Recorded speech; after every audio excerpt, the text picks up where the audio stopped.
నల్లగొండ జిల్లా నకరేకల్ మండల కేంద్రంలోని పటేల్ నగర్లో భారీ చోరీ జరిగింది. తలుపులు పగలగొట్టుకుని బీరువాలో ఉన్న 7.5 తులాల బంగారం, 48 తులాల వెండి, 94,000 నగదును అపహరించినట్లుగా ఇంటి యజమాని నవీన్ తెలిపారు.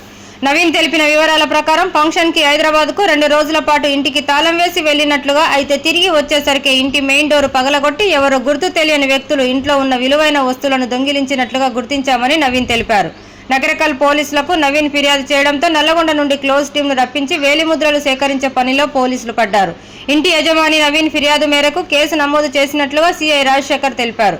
త్వరలో దొంగలను పట్టుకుంటామని అన్నారు. ప్రతి కాలనీలో సీసీ కెమెరాలు ఏర్పాటు చేసుకోవాలని, ఒకవేళ ఎవరైనా ఊరికి వెళ్లవలసి వస్తే ఇరుగు పొరుగు వాళ్ళకి చెప్పి వెళ్లాలని సీఐ అన్నారు.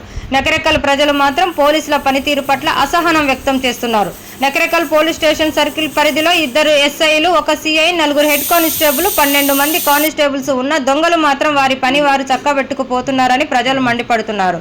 నకరేకల్ పట్టణంలో పనిచేయని సీసీ కెమెరాలు ఉన్నా ఈ పని చేయడం లేదని, నామమాత్రానికే సీసీ కెమెరాలు అక్కడక్కడ ఉన్నాయని నకరేకల్ పట్టణ వాసులు తెలిపారు. నా పేరు నవీన్ కుమార్. మేము ఉండేది పటేల్ నగర్, నకరేకల్, నల్లగొండ జిల్లా. ఉదయం హైదరాబాద్ వెళ్ళాం. హైదరాబాద్ వెళ్ళి నైట్ 11-10 గంటలకు ఇంటికి రాగానే గేట్ తీసి పైకి ఎక్కి డోర్ చూస్తారకనే డోర్ బలగొట్టారు. లోపల పోయి చూస్తారకనే బీరో బలగొట్టారు.